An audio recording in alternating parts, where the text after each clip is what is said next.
Hi అండి. ఎండాకాలంలో ఏది కూడా తినాలనిపించదండి. చాలా వరకు నాకైతే ఎక్కువగా ఎండాకాలంలో ఏవి కూడా తినాలనిపించదు. చల్ల చల్లగా ఏదన్నా ఉంటే ఈ ఎండకి తాగాలనిపిస్తుంది.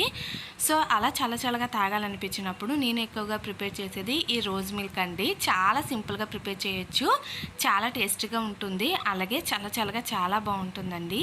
సో, దీనికోసము ఒక గ్లాస్‌లోకి అయితే కొంచెం ఐస్ క్యూబ్స్ అయితే వేసుకోండి. ఇందులోనే కొద్దిగా రోజ్ సిరప్‌ని అయితే వేసుకొని అందులోనే కాచి చల్లార్చిన పాలని పూర్తిగా చల్లారిన తర్వాత ఫ్రిడ్జ్లో కాసేపు అయితే పెట్టుకొని ఆ పాలను అయితే యాడ్ చేసుకోండి. సో, ఇలా అన్నిటిని వేసుకున్న తర్వాత ఒకసారి బాగా కలిపేసుకొని మీకు నచ్చిన డ్రై ఫ్రూట్స్ అయితే వేసుకుంటే మన చల్లని రోజ్ మిల్క్ అయితే రెడీ అండి. నిజంగా చాలా టేస్టీగా ఉంటుంది. ఎండాకాలంలో ఎప్పుడైనా చల్లగా తాగాలనిపించినప్పుడు ఈ రోజ్ మిల్క్ని అయితే ప్రిపేర్ చేయండి. చాలా టేస్టీగా ఉంటుంది. సింపుల్గా ప్రిపేర్ చేసుకోవచ్చు. ఎండల నుంచి చాలా వరకు ఇది రిలీఫ్ ఇస్తుంది.